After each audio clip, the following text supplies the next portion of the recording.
پاکستان میں جس طرح طلاق کا ریشو بڑھتا جا رہا ہے اور ہم یہ دیکھ رہے ہیں کہ ہماری جو خواتین ہیں وہ اپنے حقوق کی اس کے لیے انصاف کے لیے عدالتوں کے دروازے ہمیں کھٹکھٹاتے ہوئے نظر آتی ہیں. کہیں طلاق کے لیے مسائل دکھائے جاتے ہیں تو کہیں دیکھے جاتے ہیں کہ خلا کا مسئلہ بہت بڑا بنا ہوا ہے. ایسے میں قانون کیا کہتا ہے؟ پرویز مشرف کے دور میں وومن پروٹیکشن آرڈر بھی جاری کیا گیا. اس کے بعد ہم نے دیکھا کہ قانون میں جو تبدیلیاں کی گئیں، جو ترامیم کی گئیں، اس کے بعد خواتین کو بہت زیادہ تیزی سے جو ہے وہ انصاف ملنا شروع ہوا. لیکن کہیں اب بھی یہ نظر آتا ہے کہ ہماری جو خواتین ہیں جو اپنے شرعی معاملات کو لے کے بھی آگے بڑھ رہی ہیں، انہیں بہت زیادہ مشکلات کا سامنا کرنا پڑتا ہے کہ جب وہ عدالتوں میں جاتی ہے تو وہ اپنا کیس صحیح طرح نہیں لڑ پاتی ہے. اس پہ قانون کیا کہتا ہے؟ ہمارے ساتھ موجود ہیں ایڈوکیٹ ہائی کورٹ مشتاق احمد اوان صاحب. آج ہم ان سے بات کریں گے اور جاننے کی کوشش کریں گے کہ آخر طلاق کے بڑھتا ہوا ریشو اور اس سے نمٹنے کے لیے قانون میں کس طرح کے جو ہے وہ دلائل موجود ہیں اور قانون کیا کہتا ہے. جی مشتاق صاحب فرمائیے گا. پہلے جو طلاق کے معاملات تھے یا کیسز تھے وہ بہت طویل چلتے تھے. پھر مشرف صاحب نے ایک آرڈیننس لیا ہے وومن پروٹیکشن بل، جس کی وجہ سے ان کیسز کا جو ڈیسیژن ہے جو سالوں پہ محیط تھا وہ تقریباً 6 مہینے میں رہ گیا. اب تو ہائی کورٹ نے اور امینڈمنٹ بھی لے کے آئے ہیں جس کی وجہ سے یہ کیسز بہت جلد سے جلد جو ہے نا وہ نپٹ جاتے ہیں.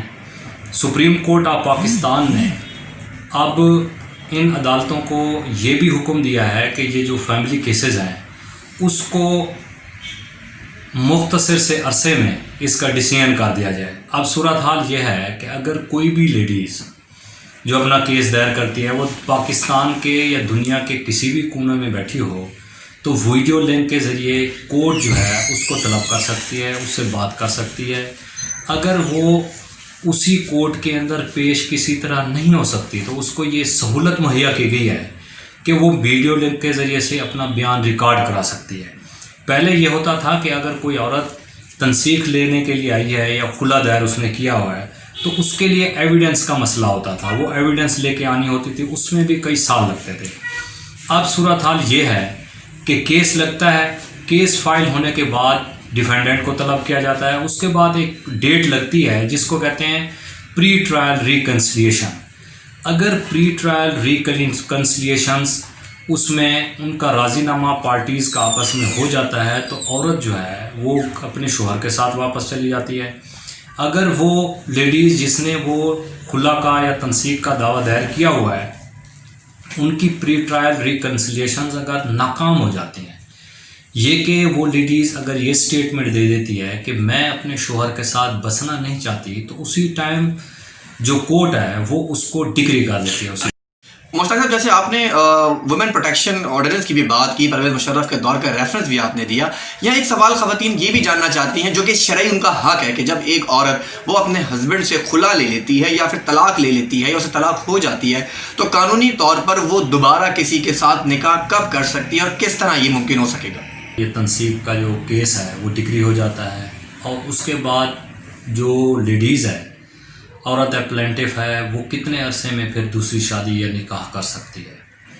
بات یہ ہے کہ اب تو سچویشن یہ ہے کہ عورت کیس اپنا کورٹ میں دائر کرتی ہے، نوٹس چلا جاتا ہے ڈیفینڈنٹ کو، اس کے شوہر کو. اگر وہ دوسری ڈیٹ پہ پیش ہو جاتا ہے تو لامحالہ 1-2 ڈیٹوں پہ 2-1 مہینے کے اندر تقریباً یہ کیس جو ہے نا وہ ڈگری بھی ہو جاتا ہے. تو ڈگری ہونے کے بعد اس کے عدت کے پیریڈ 3 مہینے کا ہے.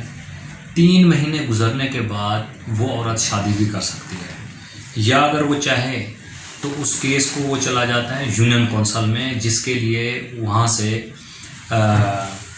طلاق کی سرٹیفکیٹ حاصل کی جاتی ہے. طلاق کی سرٹیفکیٹ حاصل کرنے کے بعد بھی وہ شادی کر سکتی ہے. ٹھیک ہے جی، ہو گیا. بہت شکریہ مشتاق اوان صاحب. جس طرح آج آپ نے اپنے قانونی نقطۂ نظر سے ہمیں یہ بتایا کہ ہمارے معاشرے میں خواتین جو ہے وہ انصاف کس طرح لے سکتی ہیں اور پھر یہ جو طلاق اور خلا کا معاملہ ایک زمانے عرصے سے بڑھتا چلا آ رہا ہے، کہیں تاریخوں میں ہماری خواتین پھنس جاتی ہیں تو کہیں کوئی اور معاملہ ہوتا ہے. آپ نے جس طرح بتایا کہ ویڈیو لنک کے ذریعے بھی اب بیرون ملک میں رہنے والی وہ خواتین جو پاکستان نہیں آ سکتی، جن کے کیسز عدالتوں میں موجود ہیں، وہ بھی ویڈیو لنک کے ذریعے اپنے کیس کو لڑ سکتی ہیں. انشاءاللہ آپ سے پھر ملاقات ہوگی کچھ نئے موضوعات کے ساتھ. مجھے مشتاق احمد صاحب کے ساتھ دیجیے اجازت. اللہ نے کے بعد.